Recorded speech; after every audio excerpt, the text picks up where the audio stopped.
Zerbiak. So, guys, the Knicks, Monica led 1-0, and that was it. They trailed the rest of the game. Not good. Not what you wanted to see after already starting this road trip off sluggish. I think the start, again, continues to be concerning, and this was an example of a team that did not relinquish the lead. They were very aware of what happened the last time these two teams met in terms of giving up that 18-point lead, and they didn't give it back. Again, Pito, though, the common theme for me when this team doesn't play well, Wally, is they don't shoot the three-ball well, and it affects everything. Tonight they shot just 29.4%, 10 of 34, not good. Yeah, and it was just uninspired effort on the defensive end of the floor.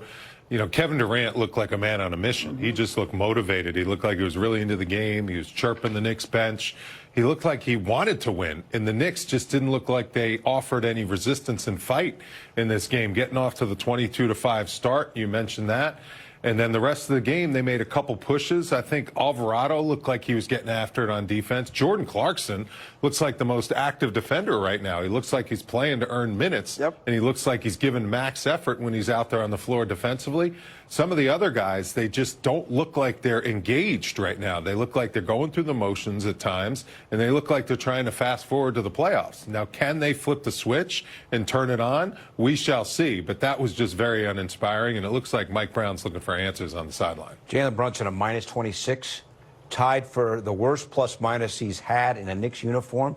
Monica, it seemed like Houston's size. They're very big, very athletic. It seemed like that really gave Brunson problems tonight. Yeah, Amen Thompson is the twin brother of Asar Thompson, who is a guy that has studied to be able to guard Jalen Brunson well. Not that he stops him all the time, but he's talked a little bit earlier this season. And so those young men, the Thompson twins, are literally cut from the same cloth. I thought Amen Thompson did a really good job tonight. I thought the Rockets, in terms of their game plan, there were spots where we saw Kevin Durant guarding Jalen Brunson. They understood that if you take out Jalen Brunson, you're going to give yourself the best opportunity to win. And this is, as Wally mentioned, we're heading to the postseason. This is what you're going to see over and over, and teams are going to scheme around how you slow Jalen Brunson, and then they'll figure out the rest from there, because through this season, typically, the formula has been when Jalen Brunson plays well, the Knicks are in the best position to win a ball game. Yeah, they need him.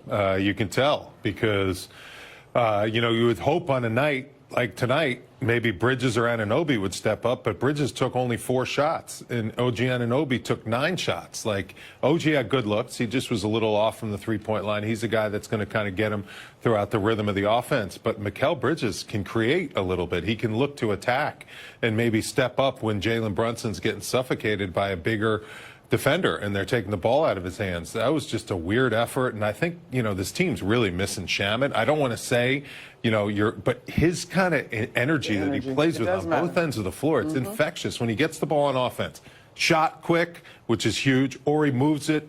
Everything he does, it has pace, has quickness, has energy to it, and then defensively, obviously, he's very important, because when he's out there on the floor with Jalen, he really helps, you know, that backcourt kind of solidify stuff defensively. So they need him back soon, because, you know, they're not looking too good against good teams in the last 5 games. Mike Brown said pregame Shamet is back practicing and scrimmaging. Hopefully he's back playing soon. He's been out since March the 20th. Steve Novak helped call the game right here on MSG with Tyler Murray. Steve, it's all your fault.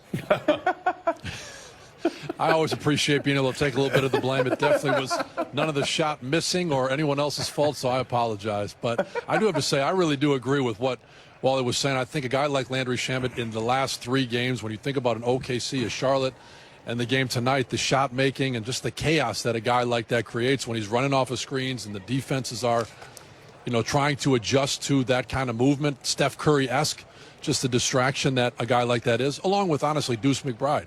He's not himself yet. Once he's making shots, I think those 2 guys off the court are not playing as well, or on the court make a huge difference. So I do think it is my fault, but I also hope that when Deuce McBride and Landry Shamet get back, that it makes a big difference, because there's something missing right now.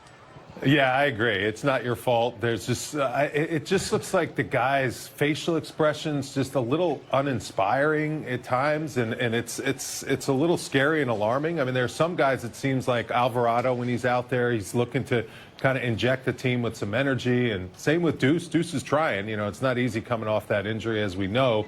1 for 9, though, he's not getting it done. And you know Mike Brown's going to give him an opportunity. So, you know, what do you think happens when Shamet comes back in the lineup? Well, I just think because he proved that when he's out there, he makes so many good things happen. And I do think by so many good things happen, I just mean you look at the scoring that happens when a guy like that's on the court. You're trying to find the right groups. We're at the point in the season, to me, where you're just trying to find the right groups that play well together. You don't care if it's big bigs with Mitchell Robinson and Karl Anthony Towns out there. You don't care if it's a bunch of small lineups. You just want groups that are better than whoever you're going against, because to me, this is a team that their identity has become they're a really elite offensive team. Right now, we're not seeing that, and I do think, obviously, a Landry Shamet coming back and being very much himself, hopefully, is what's going to be needed. But I really do. I think Deuce McBride is just as big a part of that because it's shot making, and we're looking at games of 103, 100 points, and 88 points, and that's nowhere near November, December, where this team averaged 122. So we are watching something different right now, but it's just a couple guys who need to get back in rhythm who have been hurt. It's not guys not playing well or not wanting to, in my opinion. So those guys getting healthy is going to be a big deal. I got to ask the two of you, Novi and Wally, though, because if I did not know that today's date is March 31st, that looked like a January 31st sort of performance pushing toward the All-Star break. And so when we talk about this opportunity, 6 games left now in this season, the playoffs around the corner, I hear you guys on trying to figure out lineups, but is that what should be happening at this point in the calendar? Well, Shamet has been hurt and Deuce has been out. I understand that, but you feel me, Novi? Like, I understand that. Well, I think the rotation is going to be cut down to 8, maybe 9. Okay. At most, come playoff time. Steve, you know, Mike Brown is going to be like, okay, I've given all these lineups a bunch of attempts. I'm going with what I believe and I trust is going to get it done in a playoff series type scenario until someone doesn't get it done in a game one and you lose. Then you change the rotation. You give guys other opportunities. But right now, I mean, Mike Brown just has a hodgepodge of stuff going on. There's nothing that is really sticking, in my opinion. And he's got his work cut out for him to kind of narrow into a lineup that really he's going to trust going into the playoffs that he feels can get the job done. Yeah, he does. And look, I do think we need to give Mike Brown and his staff a little more credit. I know it's our job to speculate and to figure out if there is something really going on behind the scenes. But I do think when you think about who Coach Mike Brown is, why he was brought here, and why he's the head coach of this team, it's because he was going to do things a little bit different this year. He was going to use a little bit bigger rotation. He was going to get the starters' minutes down. And we have seen some big lineups, just last game against OKC, where it was Mitchell Robinson and Karl Anthony Towns, have a ton of success. And then honestly, you went away from it for a little bit, and it made me think, does he have a plan that this regular season isn't going to quite show all the way yet? Does he already have a pretty good feel for some of those rotations that he likes, some of the small ball hits that he doesn't want to fully show, some of the big lineups that he doesn't want to fully show? So this is a guy who was on 3 Golden State champion teams as an assistant coach, took the Cleveland Cavaliers to the NBA Finals with LeBron James. He's seen the greatest of the great, and he's won at the highest level. And so I just tend to think that he might be preparing for the postseason, because that is why he was hired, was to win in the postseason. The regular season, I know it matters somewhat, the seeding, but I do think he knows what the heck he's doing. Okay. All right, Steve. You're a good sport. We love having you on. We'll talk to you tomorrow. You're going to come on with us tomorrow night, aren't you? You're a great analyst, too, Steve. That's a great point. That is like a good point. Steve, you're going to come on with us tomorrow night, or are these guys kind of got If you guys will have me, no, if you'll have me and you won't blame me if we lose, then I'll be happy to come back on. All right, we look forward to it. Have a nice trip to Memphis, okay? Sounds good. We'll see you there. All right. We talked about Kevin Durant, 37 years young, still got it.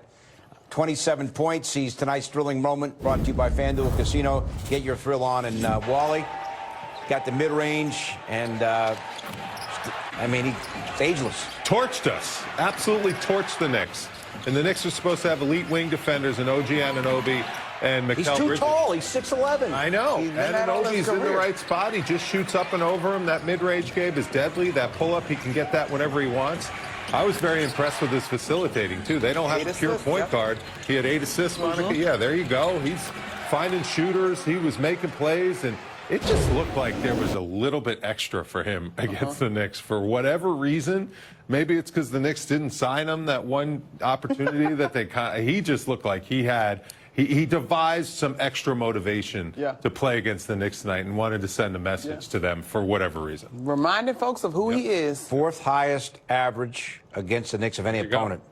29.5 is his career average against the Knicks at 27 tonight. The MSG 150 is next. We have games from around the NBA to get everyone caught up on.